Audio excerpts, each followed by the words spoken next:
মেয়েদের আলাদা করে কিছু শেখাতে হয় না। পরিস্থিতি আর সময়ের জাতাকলে পিষেই তারা সবটা শিখে যায় দক্ষভাবে। দক্ষ হাতে সামলায় সংসার, দায়িত্ব আর সম্পর্কের জট পাকানো গিট। যে মেয়েটিকে একসময় খাবার মুখে তুলে দিতে হতো, সেও একসময় কোমরে আঁচল বেঁধে অনায়াসে গুছিয়ে ফেলে পুরো একটা সংসার। অভিমানী মনটাও তখন যেন নীরবে দায়িত্ব পালনের পাঠ নেয়। অভিযোগ করার সময় থাকে না, কারণ পরিস্থিতি তাদের শেখায় মেয়েদের অভিযোগ করা মানায় না। অভিমান তো অনেক দূরের ব্যাপার।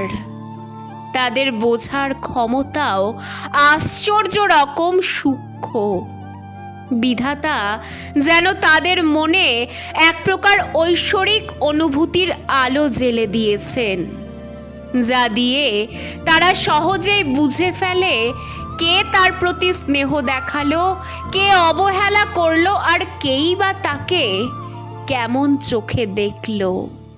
মেয়েরা নারী হতে গিয়ে নিজের স্বপ্নগুলো নীরবে তুলে রাখে আলমারির শেষ তাকে। সন্তানের স্কুলের খরচ, সংসারের টানাপোড়েন, সব কিছুর পেছনে তারা বিসর্জন দেয় নিজের সবচেয়ে প্রিয় চাওয়াগুলো। তারা নিজের আলো নিভিয়ে অন্যদের পথ দেখায়। তাদের বুঝিয়ে বলতে হয় না। চোখের আড়ালে থাকা দৃষ্টির রং তারা ঠিকই ধরতে পারে। হুমায়ুন আহমেদ বলেছিলেন, মেয়েদের মাথার পেছনে 6টি অদৃশ্য চোখ থাকে। কোনো পুরুষ যদি পেছন থেকে তার দিকে তাকায়, মেয়েটি তা অনুভব করতে পারে সেই অদৃশ্য চোখ দিয়েই।